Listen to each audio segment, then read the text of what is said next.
Hi friends, so this is a very impromptu video, but I got home from work today. Today was an office day and totally forgot that the women's prize was being announced. Was it today, I think? Or yesterday? Today. Pretty sure it was today. Anyway, I want to look at it. In the past, I've done reaction videos and tried to read some of them. However, it does fall in the same time that I'm reading for the booktube prize. I have 6 books that I read or I am reading in the first round of the fiction nominees for the booktube prize. And also it's middle grade March, it's the Irish readathon. There's just a lot going on in my reading life right now. So I probably won't read a lot of the women's prize nominees in the long list. Maybe I'll read the short list. But I thought it would be fun to look at what's nominated, see if I've read any, see if I've even heard of them. In the past, I have found some of my favorite books from the Women's Prize for Fiction long list. I tend to read more literary fiction maybe than any other genre, although I don't know. I don't know if that's completely true. It's kind of a weird category: literary fiction, contemporary fiction, women's fiction, where or how or what. It basically, if you're not familiar with the prize, I'll link the website down below. I'm on my laptop. Okay, so I did look, well, I didn't look. I realized because it came up in my social media feed, and I quickly looked away from the long list because I wanted to do this video. The ones that I saw, I'll say that I saw, I think my eyes went to them just because I've read them. One of them is The Correspondent by Virginia Evans, which I loved, gave 5 stars. And the other one is The Guardian and the Thief by Megha Majumdar. I think, so that one I just read for the booktube prize. It was on my list of books that I'm judging for the booktube prize. So let's see what the other lists are. Okay, Gloria Don't Speak by Lucy Apps. Never heard of this. Let's see what it's about. So Gloria has a learning disability. She's 19 and there's nothing to do except wander the local parks, look for friendship and keep out of trouble, or go round Jack's. Jack needs Gloria's company, but he's unpredictable and angry at the world. After an act of violence, their friendship has to end. Now Gloria's on her own, but when she hears Jack's out of prison, her whole world is turned upside down.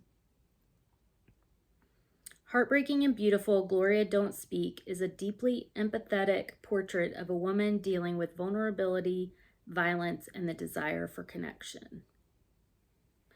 So I am a little intrigued by it because of the connection to disability. I've shied away from violent books more lately. If there's violence against women, I'm just, not in a place to read much of that right now.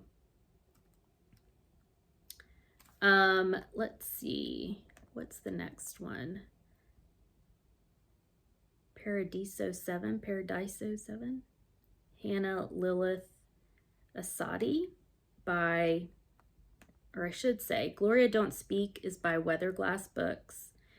Paradiso 17 by Hannah Lilith Asadi is by Fourth Estate HarperCollins. I feel like I have read from her before. What was it that she wrote before? I have read Hannah Lilith Asadi before. I read her book, The Stars Are Not Yet Bells, and I just looked at the synopsis of The Stars Are Not Yet Bells, and I do remember the story. I think it was just a 3-star for me, but let's see what this new one is. All his life, exile has been the shadow stitched to the sole of Sufan's shoe. Born in Palestine on the precipice of the 1948 Nakba, Sufine is forced to leave the only home he's ever known, the one on the hill with a beautiful blue door. This is the precise moment when time stops making sense. He spends the rest of his life propelled forward, always on the way, although in search of what, he's never quite sure. In the dusty, oil-rich desert of Kuwait, he meets his first love and decides he must leave his family. In a small Italian university town, he spends his youth wrapped up in the sweet promise of the West and the forgetful assurance of wine. When life takes him to a gritty New York, he discovers his true vocation and falls for a Jewish woman born into a wholly different world. Finally, he finds himself recalled to the wild, vast open skies of the desert in Arizona. Honestly, the synopsis doesn't sound that interesting to me. I haven't read much from Palestine, so that part does interest me, the beginning of the story. So I don't know. I'll wait to hear probably more about that one. Moderation by Elaine Castillo from Atlantic Books. I have seen this cover because the cover's pretty intense. 30-something girly Del Mundo works a day job as a content moderator, flagging and removing the very worst that makes it on the internet. She's one of the best at it too, dispassionate, unflinching, maybe because she learned by necessity to wall off all her emotions when she was still a kid. So it's no surprise to anyone when the social media company for which she works offer her a big salary raise and an office to start moderating its new venture, virtual reality theme parks, lush and near-perfect simulations of civilizations long since dead. Girly takes the job, and getting paid to spend her days wandering the crowds of medieval jousts or exploring romantic left bank Paris seems too good to be true almost. Sure, she signed up for having to deal with the sordidness of pretty much any virtual space, but as she begins to explore the intricate worlds that she moderates, she notices two deeply troubling things: that there might be something much darker built into the very code of the company, and that William, technically her new boss, a man whose barriers are as mighty as her own, might just be the long forgotten thing Girly's type. That actually sounds really interesting to me. I have not read Elaine Castillo, but this does sound very interesting to me. Flashlight by Susan Cho.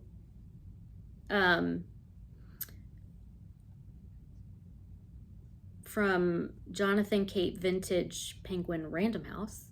I have been interested in this since it came out. I did get it from the library a while back, and I just didn't get to it. And so this is definitely one that I will try and get access to. It's a family saga ranging from post-war Japan to suburban America and the North Korean regime. Really don't need to know much else about that, but it is about a daughter and a father who go out to on the beach into the water, and the father disappears, I believe. And yeah, I'm definitely interested in that one. Dominion by Addie E. Kitchens.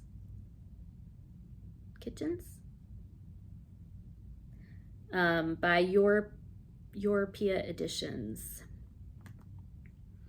So this one I have seen around a lot too.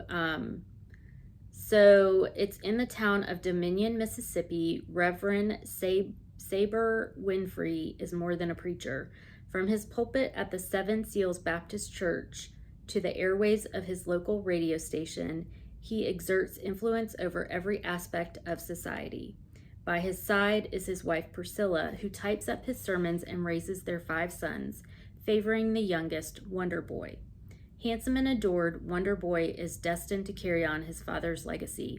But after a violent altercation with a stranger, Wonder Boy's actions send shockwaves through the community. Told through the perspectives of the women who love these 2 men, this Morrisonian, God-troubled novel illuminates the pervasive sins of the patriarchy and the bargains women strike to survive them. It's a debut, so I'm kind of interested in that one too. When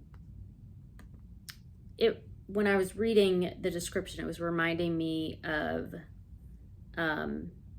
Revival Season by Monica West, which I think I gave 4 or 5 stars to. So that I'm definitely interested in. The Benefactors by Wendy Erskine by Scepter Holder and Stoughton Hatchett. Meet Frankie, Miriam, and Brona, 3 very different women from Belfast, all mothers to 18-year-old boys.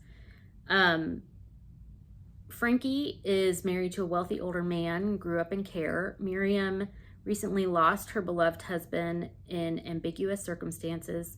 And Brona is the CEO of a children's services charity, loves celebrity and prestige. So their sons are accused of assaulting one of their friends, and the mothers come together to protect them. But then the friend who is assaulted has some pretty strong people on her side too.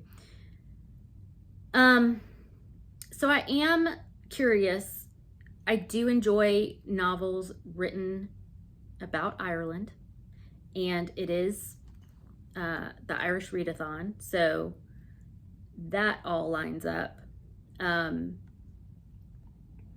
just feel like there's a lot of books these days that are this kind of story. I was thinking of a book that I read recently, again, Saving Noah by Lucinda Berry. Yes, I think that's the right Lucinda. That I think I did give 4 stars to. It was really hard to read, so not 100% on board with that one. For me personally. So the next one is The Correspondent by Virginia Evans, which is by Penguin Random House. I did read this, and I will link my review below. Loved it. The Mercy Step by Marcia Hutchinson by Cassava Republic Press.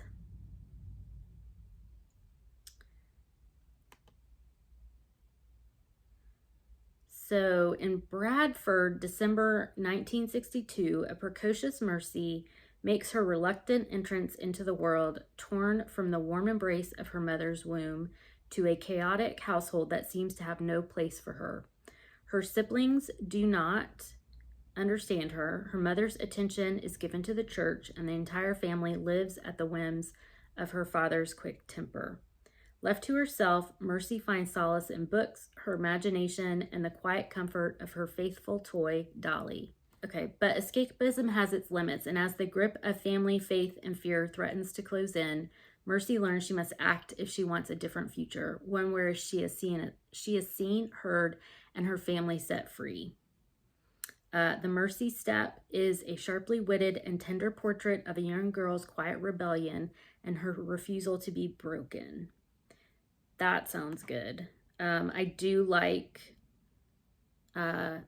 female coming of age stories, and And this sounds like something I would want to check out. Okay, so the next one is The Others by Sheena Kalale, Fly on the Wall Press. And this is, let's see, about... All right, so 1989, in a small Baltic city in East Germany, 3 young people from vastly different backgrounds become friends. Armando is a factory worker from Mozambique, Lolita is a medical student from India, and Theo is an East Berliner who dreams of being a writer. When Armando and Lolita make a grisly discovery, they find themselves caught up in the politics of Theo's homeland, more than ever before. While a quiet revolution sweeps through Eastern Europe and the Berlin Wall teeters, the 3 find themselves entangled in a poignant love triangle which threatens their futures. As the world order shifts, their 3 lives are bound together in a web of love, lies, and fears, leaving each irrevocably changed. That does appeal to me a little bit. Mainly, I haven't read a lot from East Berlin, and especially from the 80s and 90s, I think is, if I've read stuff from Germany or novels set in Germany, it's typically World War II. So I am curious to read other time periods. Kingfisher by Rosie Kelly, put out by Sarah Band. This is...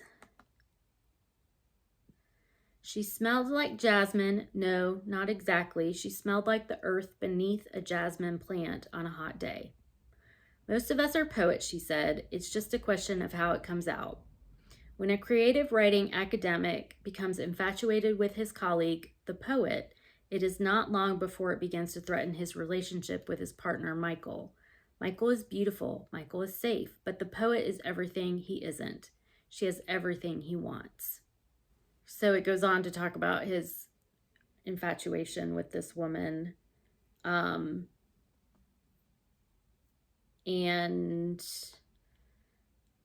simultaneous illnesses threaten to destroy the precarious reality he's clinging to. He's forced to question what he can and cannot take from someone.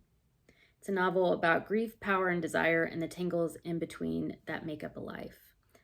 Honestly, doesn't sound that interesting to me. I do like novels set on campuses, and I do like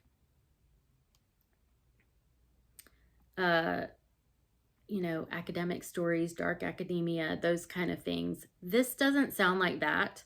It sounds more like obsession and lust, which is not really things that I want to read in stories.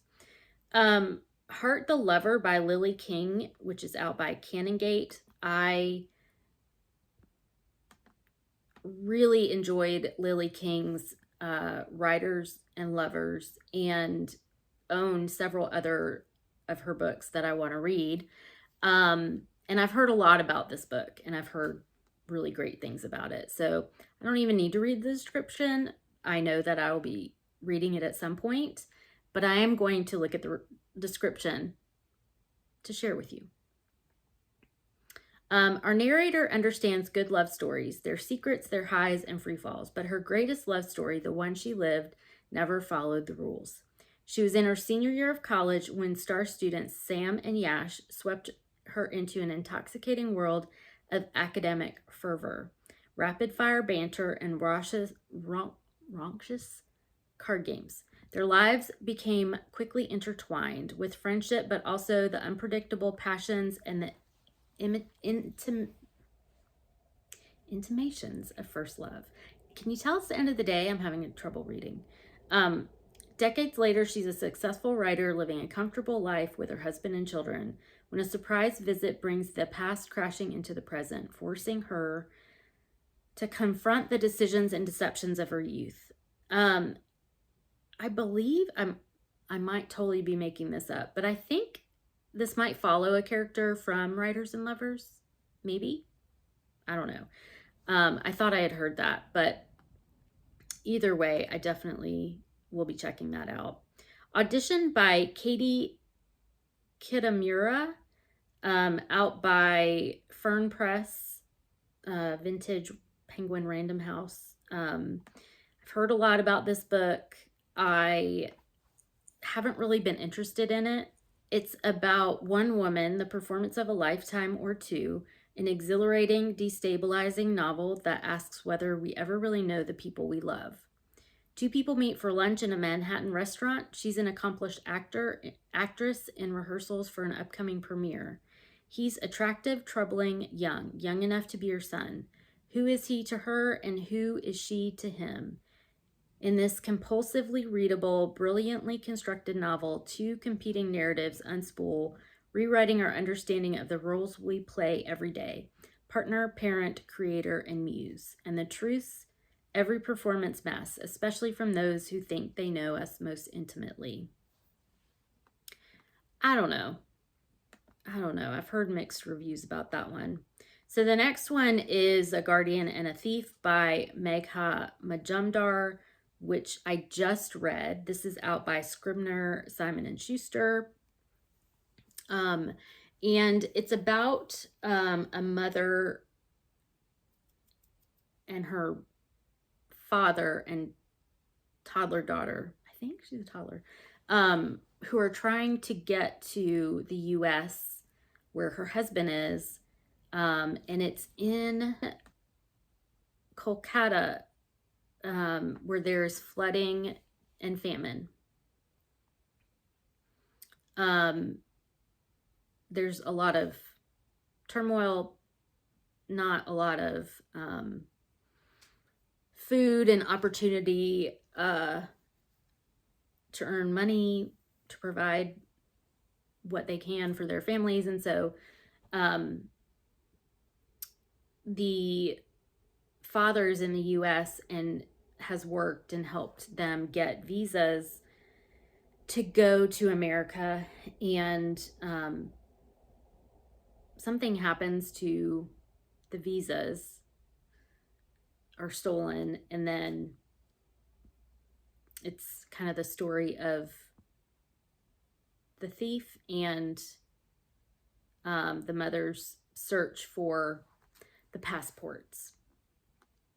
And because I'm reading it, or I've already read it for the BookTube prize, I can't tell you what I thought of it.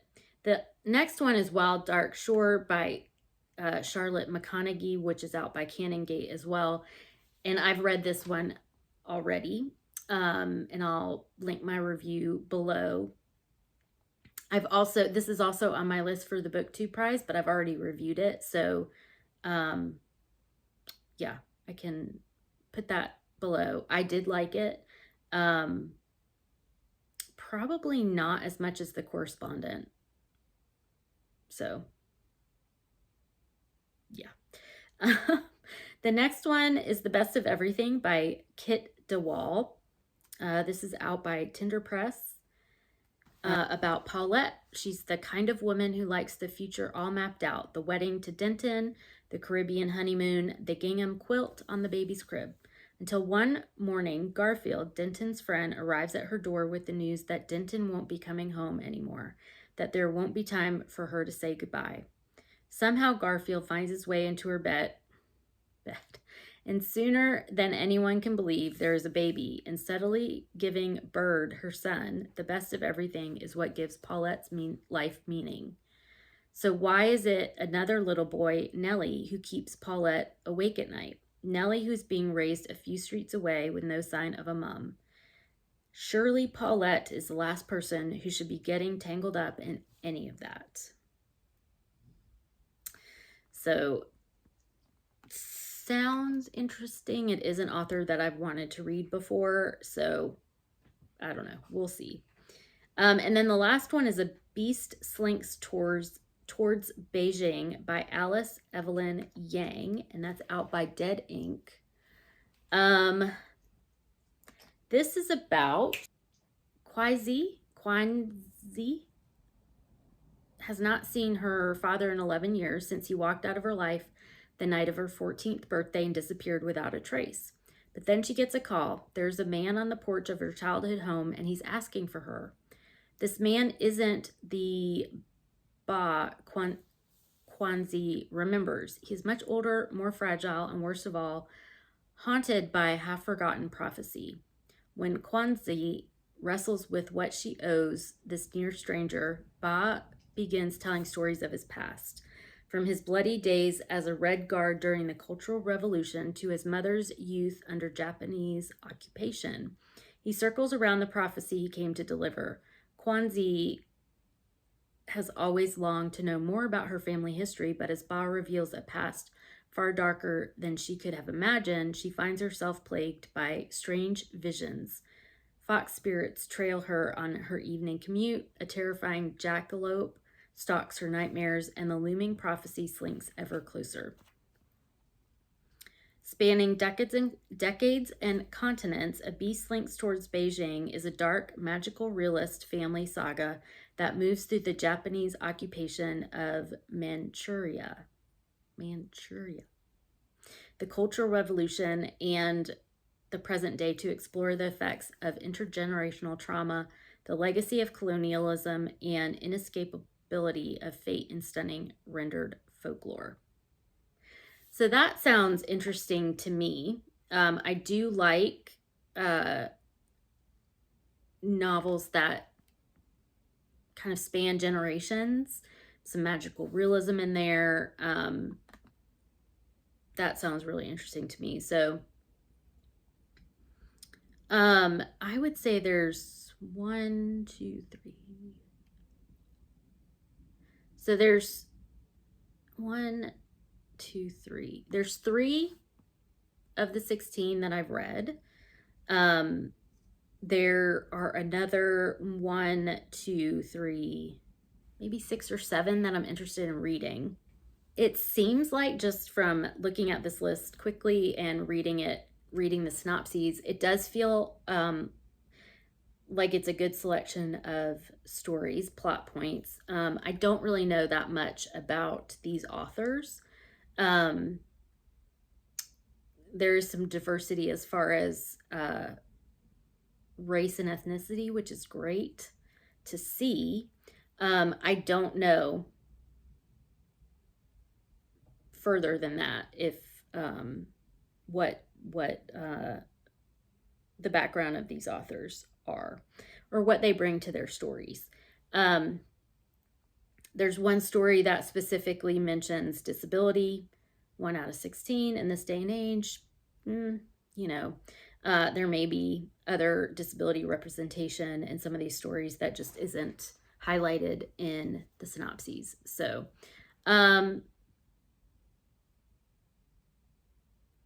yeah, I think I will try and find some of the ones that I'm interested in through the library and let you know what I think. Let me know in the comments below if you even paid any attention to this. Any of these sound good to you? If you've read any of them, let me know in the comments below. Don't forget to like and subscribe. Thanks for being here, and I'll see you soon. Bye.